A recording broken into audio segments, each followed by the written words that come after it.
السلام عليكم ورحمة الله وبركاته.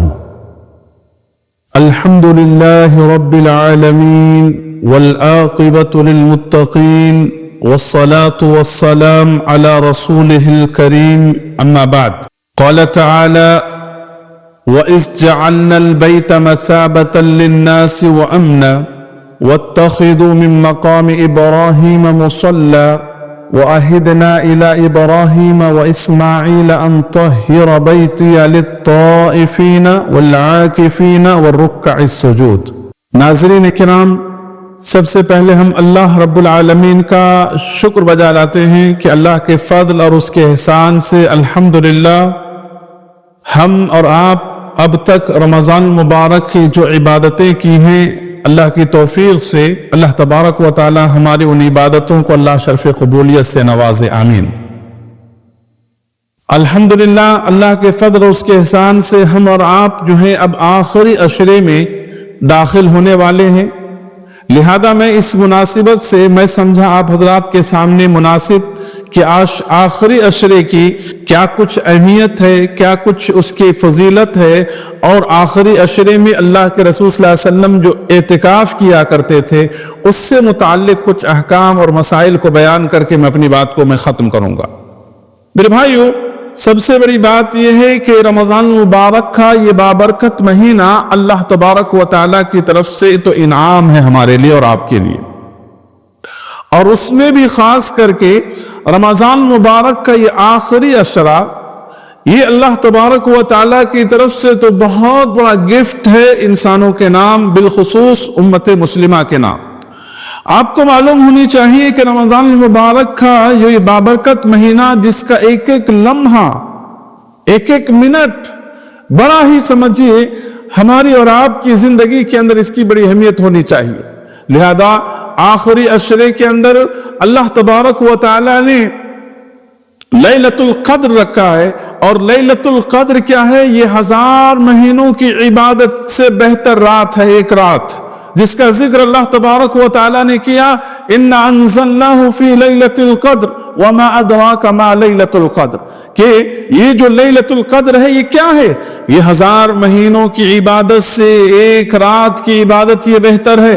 یعنی اللہ تبارک و تعالی نے اس امت کے اوپر احسان کیا، اللہ رب العالمین نے، کہ یہ ایک رات دے کر کے اس رات کی، ایک رات کی عبادت اتنا اجر و ثواب اور اتنا سمجھے اس کے اندر انسانوں کی کامیابی اور انسانوں کے فائدے اس کے اندر مضمر ہیں۔ لہذا اللہ کے رسول صلی اللہ علیہ وسلم جب آخری عشرہ آتا تو اللہ کے رسول صلی اللہ علیہ وسلم کے بارے میں آتا ہے کہ آپ اپنے آپ کو کیا کرتے تھے؟ تیار کر لیتے تھے، اپنے اہل و عیال کو بھی عبادت کے لیے جگاتے تھے۔ اللہ کے رسول صلی اللہ علیہ وسلم بھی 10 دن عبادت کیا کرتے تھے، اور اللہ کے رسول صلی اللہ علیہ وسلم جو ہے ان 10 دنوں میں اللہ کے رسول صلی اللہ علیہ وسلم جو ہے لیلۃ القدر کی تلاش کیا کرتے تھے۔ لیلۃ القدر کی تلاش کرنا یہ کوئی سی بھی رات ہو سکتی ہے میرے بھائیوں، یہ کون سی رات ہے اللہ ہی بہتر جانتا ہے، لیکن یہ 21 کی رات بھی ہو سکتی ہے، 23 کی رات بھی ہو سکتی ہے، 27 کی رات بھی ہو سکتی ہے، لیکن بہت سارے لوگوں نے اپنے آپ میں یہ طے کر لیا ہے کہ صرف 27 کی رات ہوتی ہے۔ یہ بھی سوچ اور یہ بھی تصور بالکل غلط ہے۔ وہ رات بھی ہو سکتی ہے لیکن ہر سال وہی رات ہو، ایسا بھی نہیں ہو سکتا ہے۔ تو لہذا ہم کو اور آپ کو جو ہے آخری عشرے کی عبادتوں کے ذریعے سے ان راتوں کو، یعنی اس رات کی جو ہے قدر کرنی چاہیے۔ میرے بھائیوں، آخری عشرے میں اللہ کے رسول صلی اللہ علیہ وسلم نے ہم کو اور آپ کو جو تعلیم دی ہے، جن دعاؤں کو زیادہ سے زیادہ کثرت سے پڑھنے کی، وہ کیا ہے؟ اللہم انک عفو تحب العفو فاعف عنی، کہ اللہ تو معاف کر دے، اللہ تو معافی کو پسند کرتا ہے، اور سب سے بڑا خوش نصیب انسان وہ ہے جس کو اللہ تبارک و تعالی معاف کر دے اور اس کو جنت کے اندر داخل کر دے، جہنم سے اللہ بچا دے۔ لہذا بڑا بد نصیب ہے وہ انسان جو ان راتوں کو پا کر کے صرف اور صرف اپنے وقت کو ضائع کرتا ہو اور ان راتوں کی قدر نہیں کرتا ہو، ان راتوں میں اللہ سے مغفرت نہ کراتا ہو، معافی نہ چاہتا ہو، اس سے بڑا بد نصیب انسان کوئی نہیں ہو سکتا ہے۔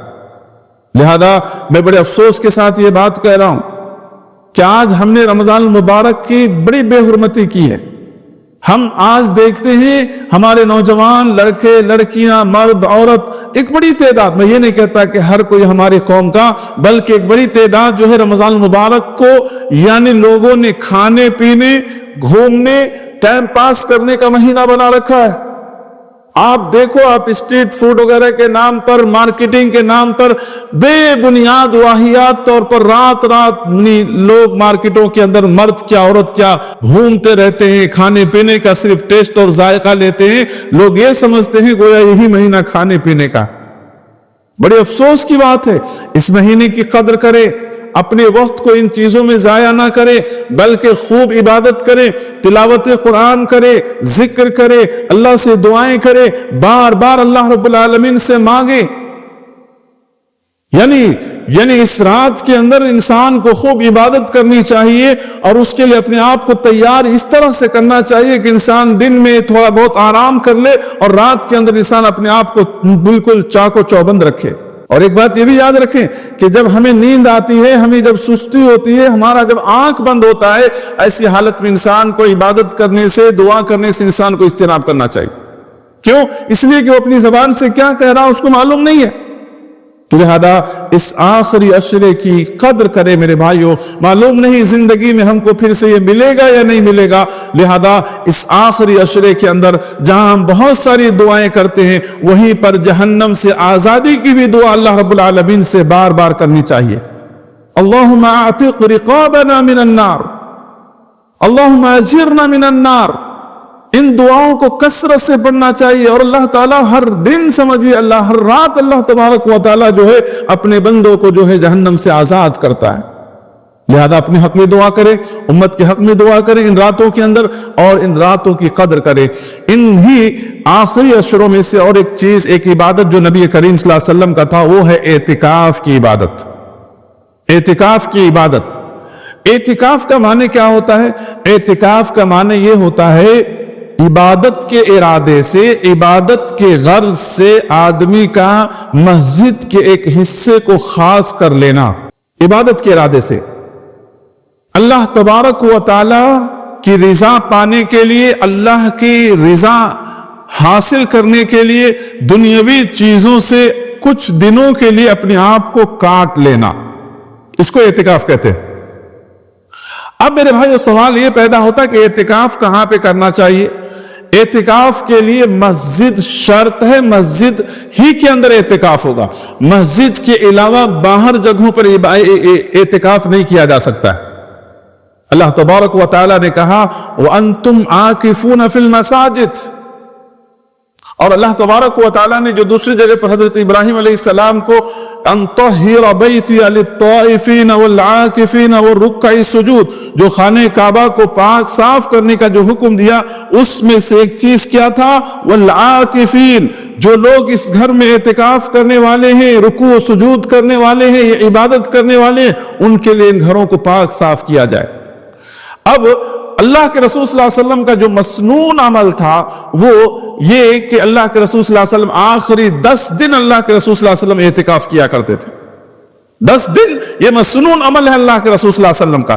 لہذا اگر کوئی آدمی اس کے پاس وقت نہیں ہے، اگر کوئی آدمی 3 دن، کوئی آدمی 5 دن، کوئی آدمی 4 دن یا کوئی 2 دن اگر کوئی آدمی اعتکاف کرنا چاہتا ہے کر سکتا ہے، کوئی حرج نہیں ہے، بیٹھ سکتا ہے اعتکاف۔ لیکن مسنون عمل اللہ کے رسول صلی اللہ علیہ وسلم کا کہ آپ 10 دن پورے 10 دن اعتکاف کیا کرتے تھے۔ لہذا ہم کو اور آپ کو بھی اعتکاف یعنی 20ویں رمضان کے بعد جو 21ویں کی شام ہوتی ہے، اس دن باقاعدہ طور پر آدمی کو مسجد کے اندر اپنے خیمے کے اندر معتکف ہو جانا چاہیے، اور اسی طرح یعنی مسجد کے اندر داخل ہو جانا چاہیے، اور اس کی صبح فجر کے بعد اپنے خیمے کے اندر آدمی کو داخل ہو جانا چاہیے۔ اس طرح سے یعنی 21 کی شام سے لے کر کے چاند ہونے تک، یعنی چاند رات یعنی شوال کا چاند نکلنے تک آدمی کیا ہے؟ مسجد کے اندر رہے گا۔ تو میرے بھائیو اعتکاف ایک عظیم عبادت ہے۔ اعتکاف جہاں پر انسان صرف اور صرف دنیا سے کٹ کر کے اللہ کے حوالے اپنے آپ کو کرتا ہے، اس لیے خیمہ لگانے کا حکم دیا گیا کہ بندہ تنہائی اور اکیلے میں اپنے گناہوں کو یاد کرے، اپنے آپ کو یاد کر کے روئے انسان، یعنی انسان ہر قسم کی ریا اور دکھاوے سے انسان محفوظ رہے۔